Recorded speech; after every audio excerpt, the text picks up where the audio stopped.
Hello, Maya users. In the previous video we modeled a coffee cup, and now let's go ahead and present it as a rendered image. I have also created two other cups here. First, let's go ahead and click on Modify tab and choose Freeze Transform the Cup. To preset the values to 0. Next, add the cup in a separate layer and name the layer clearly. It lets you organize objects in your scene so you can show, hide, or edit them all at once.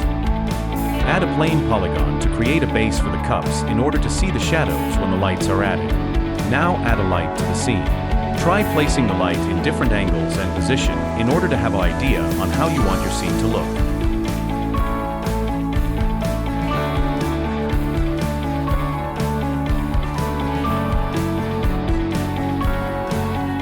Next, add a new camera and position it in the best angle possible, making sure our coffee cups are in the middle of the frame. Now select the cube polygon and transform it into rectangular set. Then select the front face of the box and delete it. This is to contain the maximum amount of light bouncing to stay inside the frame. Just adding few more lights and scaling them in order to achieve the best results in terms of lighting up the frame and gaining a natural effect.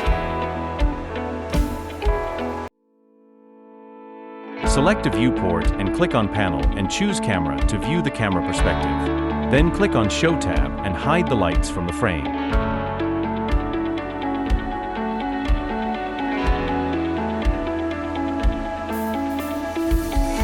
Now select all the faces of the box and hold Shift and lift click drag on face normals, then on reverse normals in order for the bright sides to show inside the scene.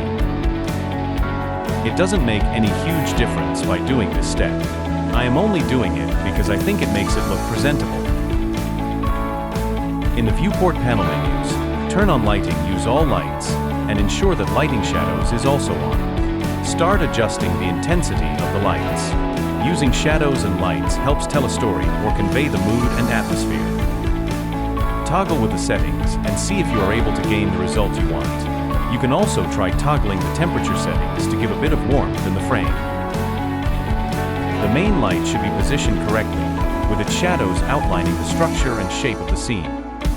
Too many shadows can make your scene look cluttered and take longer to render.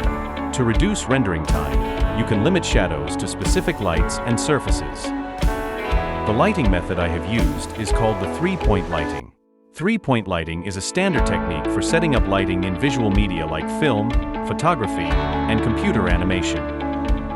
Now let's get to assigning materials to our cup. Right-click on an object and select Assign New Material to open the Assign New Material window. Then choose the Maya materials and click on Blend and select a color for your cup. In Maya, material nodes define how surfaces react to light. Maya contains several types of material nodes that help you simulate the real-world qualities or behaviors of surfaces to light. You can also assign different color for a particular face of the cup by going into Face tool and select all the faces you want to change the color.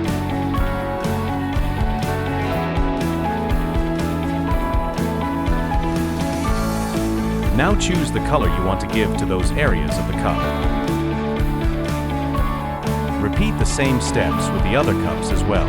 Assign a new material to the base plane and repeat the steps to give the base a color. I am going to move the camera a bit forward here as I don't want to show the bottom of our base.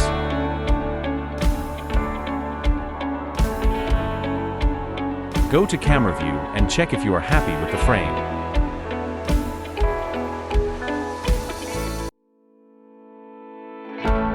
Then click on Render, and then choose Open Arnold Render View. In other words, Arnold is the default render engine in Maya. Arnold's physically based design allows for the simulation of lifelike light propagation in materials, textures, lights, and shadows.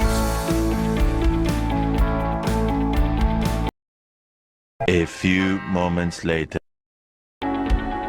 Gradually increase the brightness. As you can see, the green cup seems to be having an issue.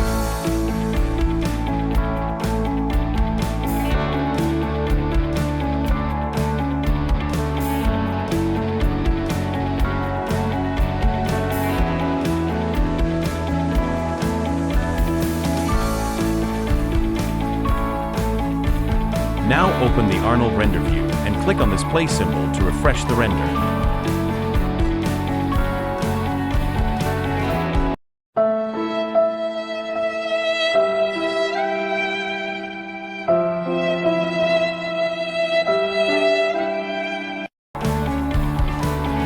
Arnold uses multiple processor cores, memory, and disk space to render images.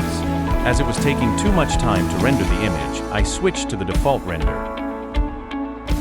The default renderer that's fast and user-friendly. It's a good choice for basic designs and creating preview images and animations. We have our final product now. This is how our rendered image looks like. Hope this video was helpful. Leave your feedback in the comment.